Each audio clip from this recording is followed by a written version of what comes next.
Let's begin with the lecture of infectious medicine, and our today's topic is the protozoal infections of intestine.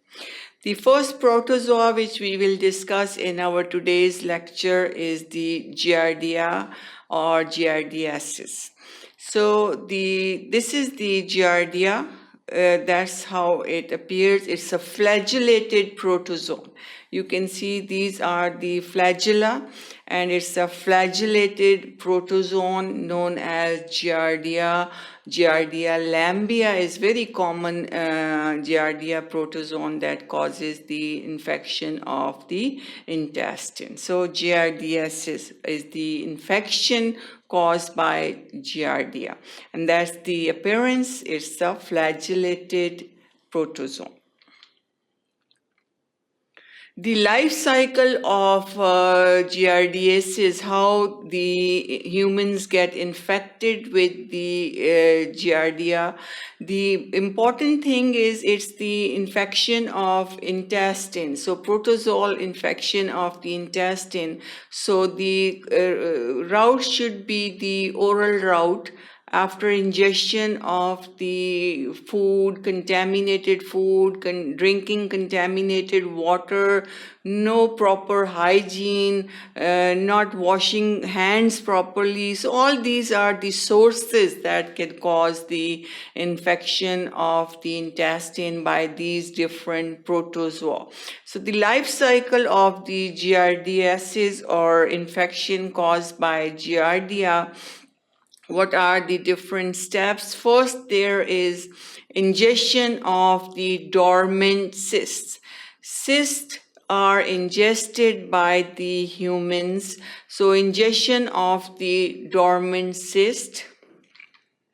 Then what happens after the ingestion of the dormant cyst?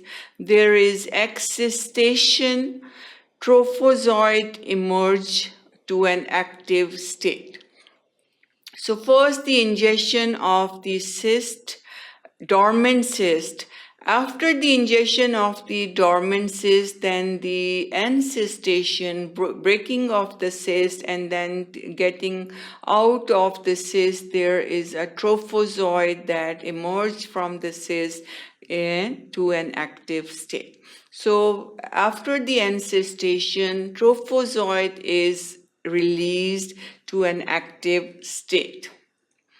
Then if you see, these are the Giardia trophozoite, then they undergo asexual replication. Asexual replication of the Giardia occur, and there is multiplication of these Giardia through the asexual reproduction method. Not everyone exhibits symptoms. It's important that everyone who ingests the cyst, they may not be infected. They don't present with the symptoms. Some patients are totally asymptomatic, while some patients develop the giardiasis. Cysts and trophozoites now expelled in the feces. So first there is ingestion of the cyst, then there is excistation with the release of trophozoite. These trophozoites undergo asexual replication. All the patients do not present with the symptoms, and then these trophozoites and cysts are expelled into the feces, and this cycle then is repeated. Only cyst can survive outside of the host. So only here you can see these are the giardia present inside the cyst. Only these can survive outside the host. And cyst can survive for weeks to months in the cold water. And then again, this cold water contaminated with the cyst are ingested by the person, and then the cycle repeated again and again. So cycle of the giardiasis, ingestion of the cyst, excistation, release of the trophozoite, replication of the trophozoite by asexual method, release of the cyst and trophozoite in the feces. These cysts can survive outside the host only if they are cystic or they are in the cyst. Then again they can stay in the cold water for months, for a long time, and once the person takes the contaminated water, contaminated food, they can develop giardiasis. And all the people who can ingest or who ingest the cyst might not be infected with the giardia.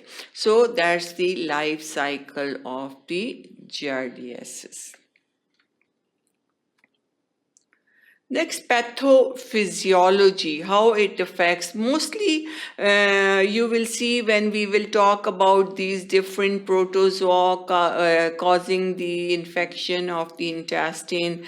Mostly they break the barrier, epithelial barriers, tight junctions in the layer of the intestine, and then they cause increase in the permeability of the intestine, and this increased permeability cause different symptoms like watery diarrhea and all those pain and fever, things like that. So the main pathophysiology is by the attacking the layer of the intestine and breaking the barrier.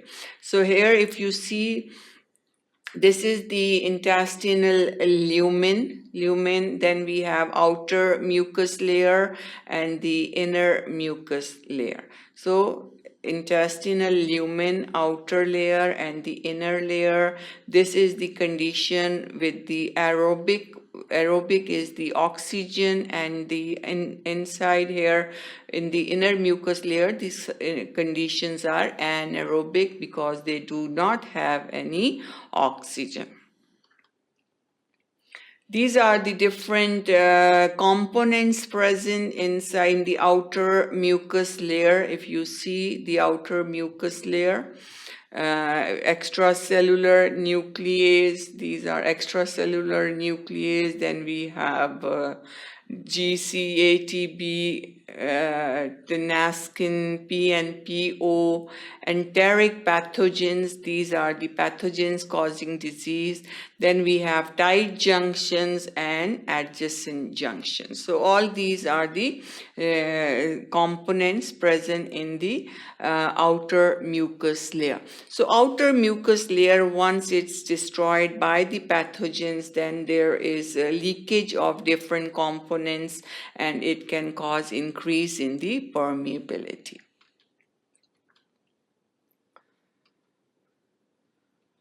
This again, then as I mentioned, this can cause the breakage of the tight junction and the adjacent junction, and then there is breakage in the barrier of the intestine, causing increased permeability here. Now, the clinical manifestations associated with the Giardia infection are, we have in the acute giardiasis, if it is of short duration, acute giardiasis, then we have the diarrhea, very, very common presenting feature, diarrhea, abdominal pain, bloating and belching, flatus, nausea, vomiting, upper intestinal manifestation. Giardia usually involve the proximal small intestine. We have duodenum, jejunum, ileum. These are the structures of the small intestine. So upper intestinal manifestations are common in the Giardia infection. So we have nausea, vomiting, flatus, belching, bloating, abdominal pain, diarrhea. So all these are the clinical manifestations of acute Giardia infection. The chronic Giardia infection, if it's of long duration, what will be the feature? Diarrhea is not prominent. Now, in acute, you see we have watery diarrhea, but we have diarrhea is the presenting feature, but in chronic Giardiasis, the diarrhea is not prominent. There is increased flatus, loose stools, sulfurous belching, weight loss. So all these are the features of chronic giardiasis.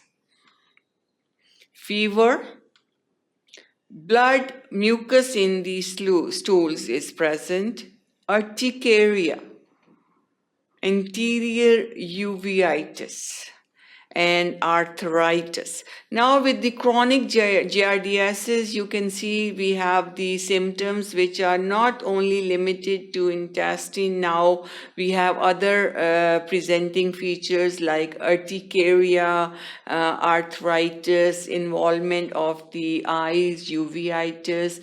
There is blood in the stool because of constant irritation of the intestine, cause ulcerations and blood in the stool, and also there is fever present along with the other features. So all these are the differentiating clinical features between acute Giardia infection and chronic Giardia infection. Now the diagnosis of giardiasis, we have, there is for the stool, ova and parasite, it's positive. Stool test is positive. Fecal antigen immunoassays are also positive. And fecal NAAT SP is also positive. So stool, ova, and parasite test is positive. Fecal antigen immunoassays are also positive, and fecal nucleic acid amplification testing is also positive. Treatment, how we treat Giardia infection. We treat it with the metronidazole, very common drug used for the Giardia infection, metronidazole. 250 milligram 3 times a day for 5 days. Tinidazole, 2 gram once by mouth.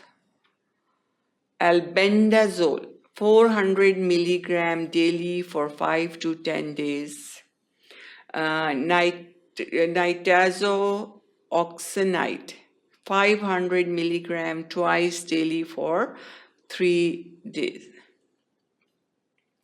Paromomycin, which is for the symptomatic pregnant patients. So paromomycin is safe during pregnancy, so that should be used. So all these are different treatments or the drugs we can use for the Giardia infection. So Giardia is a flagellated protozoan.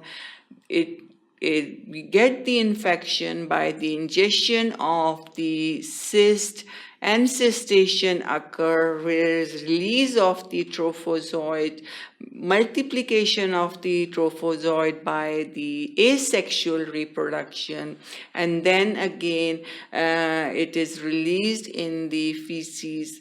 Only the cyst can be survive outside the host, again taken up by the ingested by the person, and the cycle is repeated. The clinical presentations divided into acute Giardia, chronic Giardia.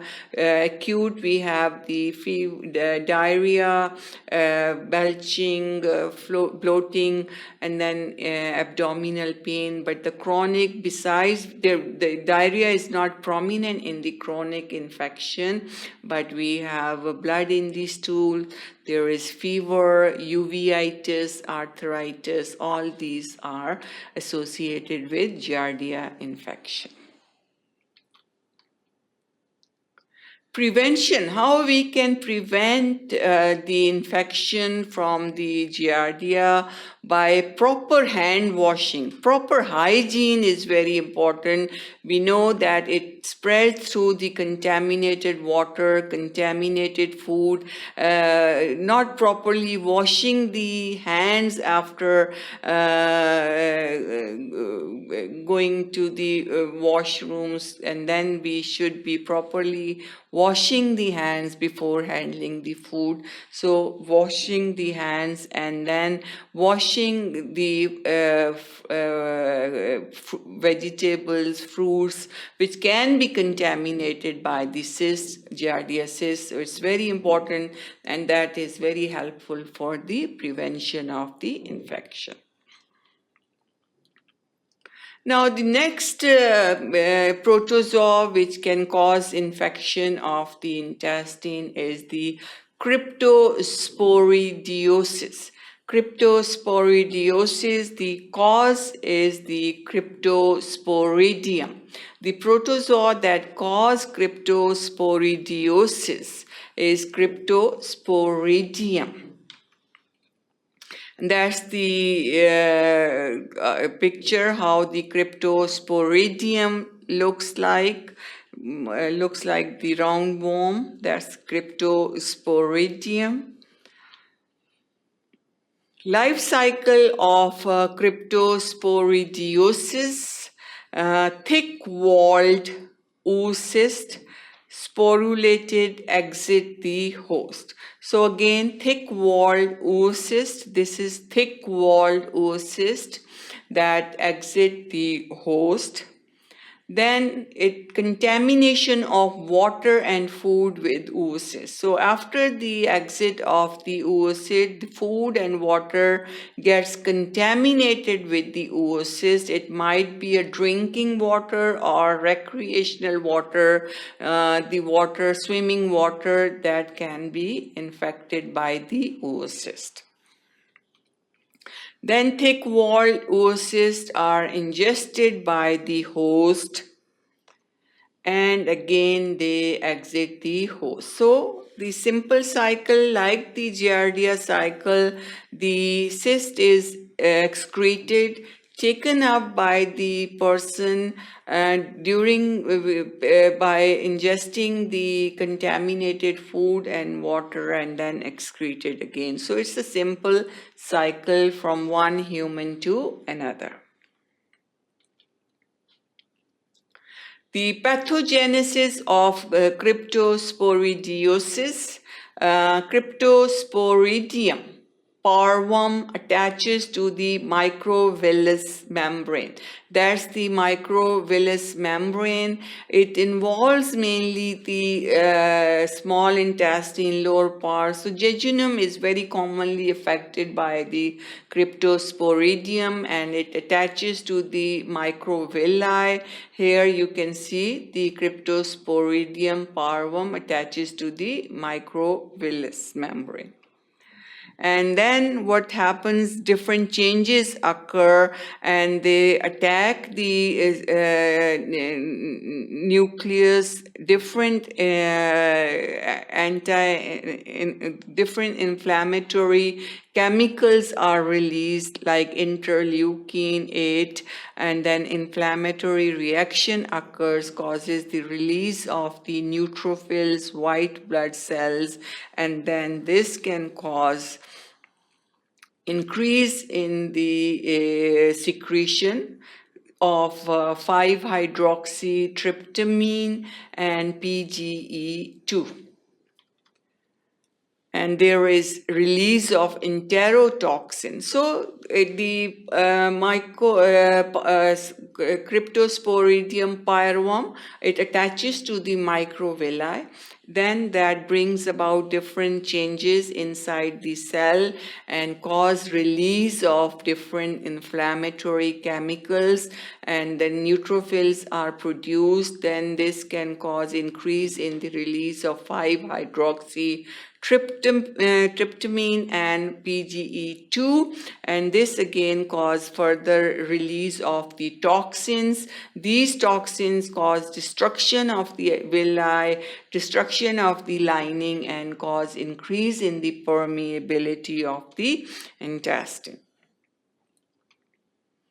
And then here you can see will the villi become atrophied. Then usually the patient have a history of HIV infections also, which in patients who have AIDS, HIV infection, cryptosporidiosis is common.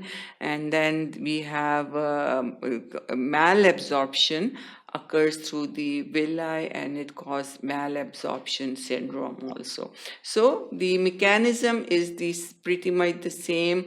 Damaging the villi cause destruction of the lining, of epithelial lining, increase in the permeability, decrease in the functioning of the villi due to atrophy, causing the malabsorption, very common in patients who have HIV and AIDS.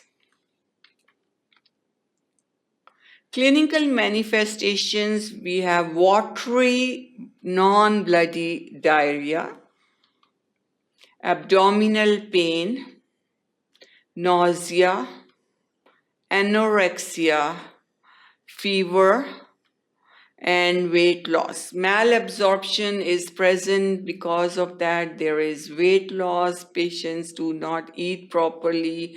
They have loss of appetite, abdominal pain, nausea, diarrhea, which is non-bloody watery diarrhea. Mid-epigastric or right upper quadrant pain is present in cryptosporidiosis. Okay, now how we will diagnose cryptosporidiosis. The different diagnostic tests will be the stool, ova, and parasite, but in this case, this test is negative.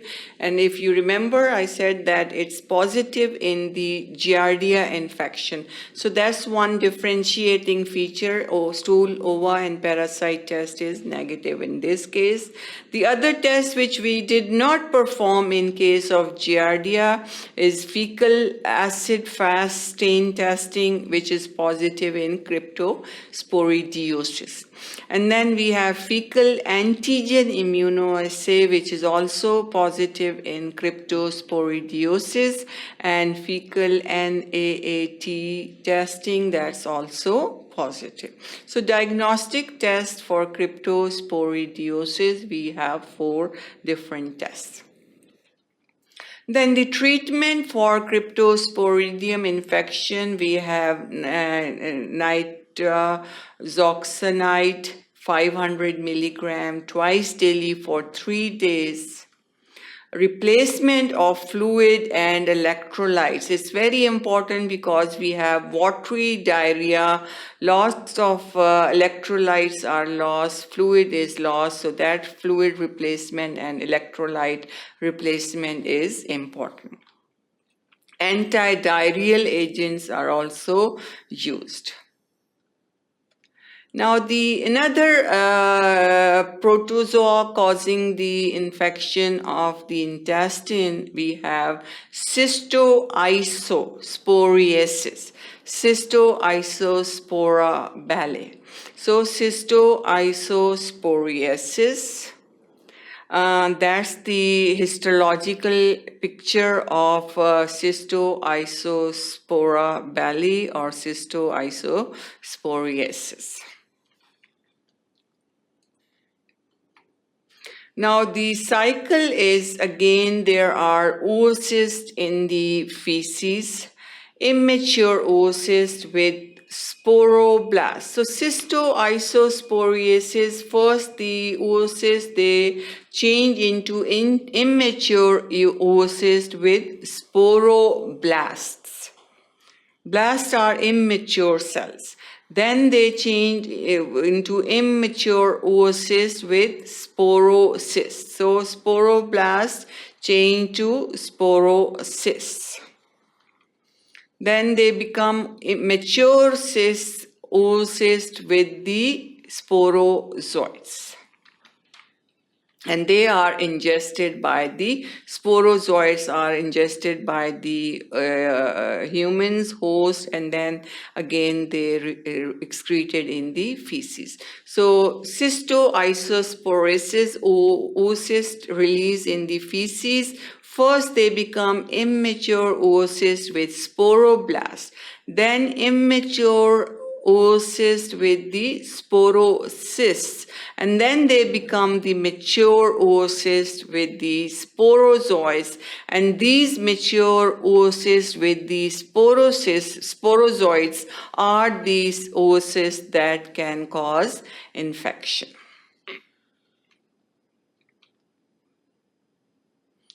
Now, the clinical manifestations associated with cystoisosporiasis, there is fever, abdominal pain, watery non-bloody diarrhea like the cryptosporidiosis, but in Giardiasis, if you remember, the acute Giardia have the diarrhea, but the chronic one have the bloody diarrhea, or there is blood in the stool. So in this case also it's not non-bloody diarrhea.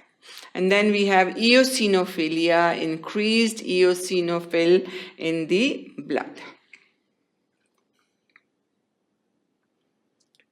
Cystoisosporiasis, how we treat this condition, trimethoprim sulfamethoxazole. Now it's antibiotic that is used for the treatment of cystoisosporiasis. 160, 800 milligram 3 times a day for 10 days.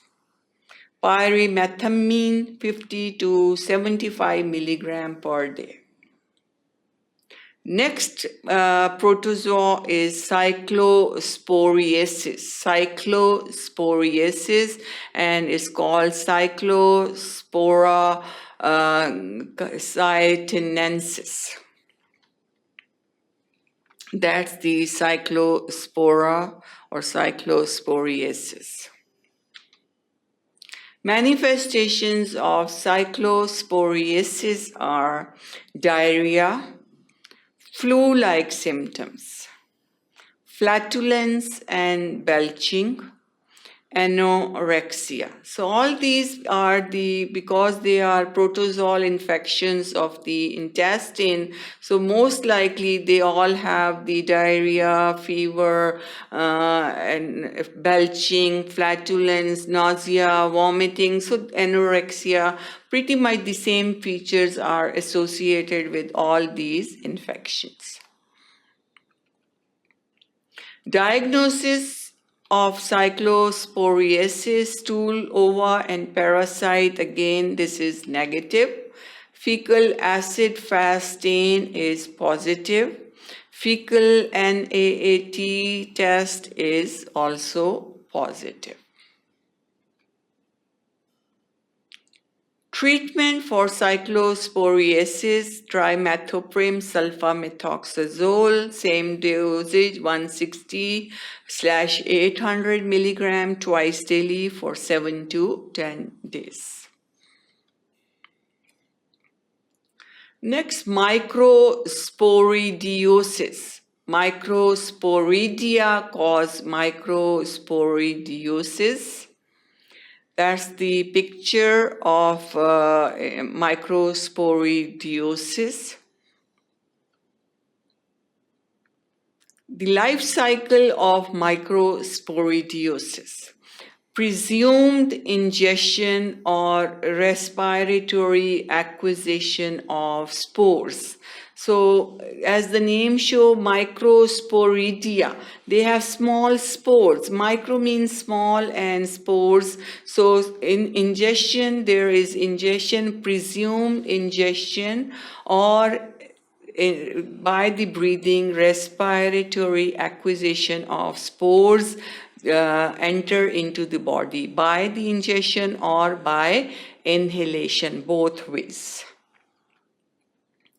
Then what happens? The polar tubule pierce host epithelial cells injects the sporoplasm.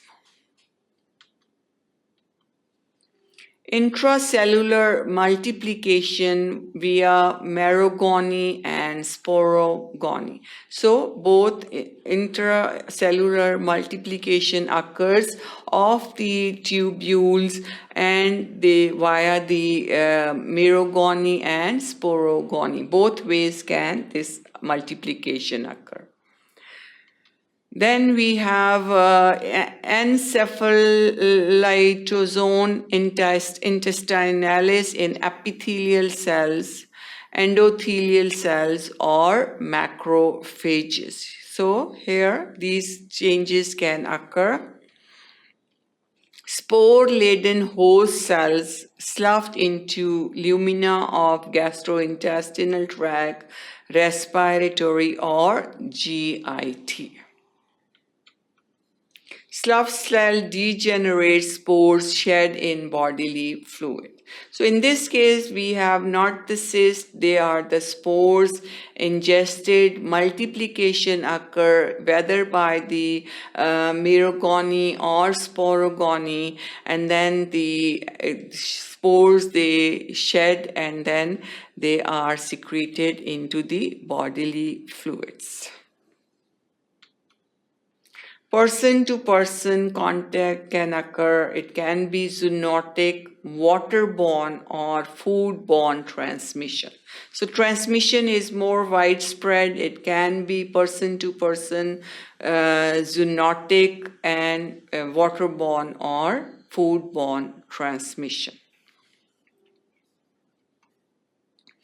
Diagnostic spores present in stool, urine, respiratory fluid, cerebrospinal fluid, or various tissue specimens. So these spores are released in all the bodily fluid. So you can diagnose them. The spores are present in the urine, respiratory fluid, cerebrospinal fluid, and various other tissue specimens.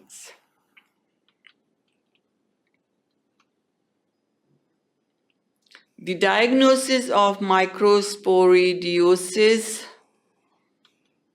stool, ova, and parasite negative. Fecal NAAT test is positive. And then other like special fecal stains, tissue biopsies, because it is excreted in different tissues and bodily fluid. So we can also perform the test on those structures. Next, Giardiasis, or it is caused by Balantidium coli. All the other infections were mostly protozoan causing the involvement of small intestine, but the Balantidium coli is one of the largest protozoa causing the intestinal infection, and it involves the colon, which is the large intestine. So it involves the large intestine. That's the Balantidium coli, large. You can see it's a big. Intermittent diarrhea is present. So we have a period of symptom-free, no diarrhea, and then we have diarrhea. So it's intermittent diarrhea. Fulminant dysentery. Fulminant dysentery. It involves the large intestine, colon, and there is blood in the stools. Focal necrosis also occur, death of the tissues. Ulceration is also present because of necrosis. Ulceration, there is dysentery, fulminant dysentery. Treatment of Balantidiasis, we have tetracycline because of all that necrosis, ulceration, blood, tetracycline. 500 milligram 4 times daily for 10 days. Next, we have blastocystosis. Blastocystosis caused by blastocystis hominis. Drug resistance, dysbiosis. Induction of tumor necrosis factor, INF, interleukin, GM-CSF, IL-8, degradation of IgA. Induction of tumor necrosis factor, INF, gamma, IL-12, GM-CSF, IL-8, degradation of IgA. Induction of tight junction disruption by proteases. Host cells paracellular permeability and host cell apoptosis. So these are some features that are characteristics of blastocystosis. It's a drug resistance is present. Dysbiosis. Dysbiosis is the imbalance between the pathogenic microorganism and the normal natural microbiota of the intestine. And then there is induction of tight junction by proteases causing increased permeability, and there is host cell apoptosis. Treatment of blastocystosis is metronidazole 750 milligram 3 times a day for 10 days, or trimethoprim sulfamethoxazole 160 milligram / 800 milligram BID for 7 days. Dientamoebiasis, which is Dientamoeba fragilis. That's the histological picture of dientamoebiasis. Clinical manifestations are intermittent diarrhea again, abdominal pain, anorexia, loss of appetite. Treatment of dientamoebiasis is the iodoquinol 650 milligram 3 times a day for 20 days. Paromomycin 25 to 35 milligram per kilogram, so it's according to the weight of the person, in 3 doses for 7 days.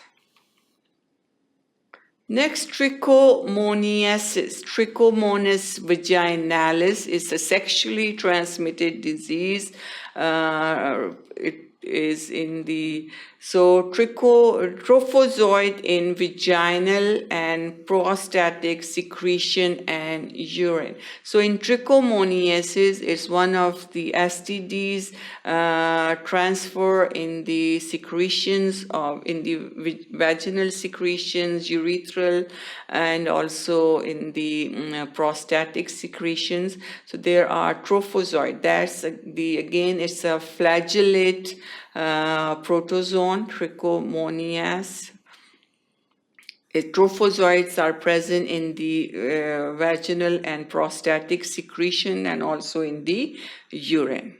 From there, it multiplies by longitudinal binary fission. So trichomonias divide by the binary fission, multiply by binary fission, and then trophozoite in the vagina or orifice of the urethra.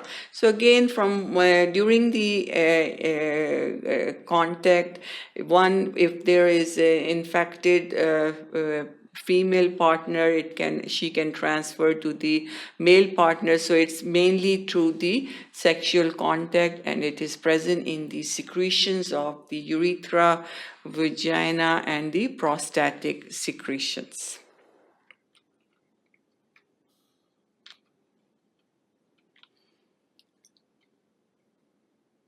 Next, clinical features of trichomoniasis. There is urethritis, inflammation of the urethra, epididymitis or prostatitis, vaginal discharge, vulvar erythema, itching, dysuria, and dyspareunia. So it involves the urethra, vagina, prostate. So it causes inflammation and infection of these different organs and cause urethritis, which can cause burning micturition or difficulty in urination, dyspareunia, which is pain on the intercourse. All these features are very commonly associated with the trichomoniasis infection. Now, the diagnosis of trichomoniasis, we have, these are the histological slides showing the trichomoniasis. The treatment of trichomoniasis, again, metronidazole, 2-gram dose or 500 milligram doses BD for 7 days. So it can be single dose 2-gram or BD dose of 500 milligrams. So all these are, if you see these protozoan infection, all the rest we have mainly the involvement of the small intestine, and then we have one with the colon involvement. The trichomoniasis is different in that it mainly causes the involvement of the urethra, vagina, and the prostate, and it is present in the secretions and can be transferred through the sexual contact. And then also tinidazole, it's a single 2-gram dose is given for trichomoniasis. So that concludes our topic of protozoal infections of the intestine. Thanks for watching sqadia.com.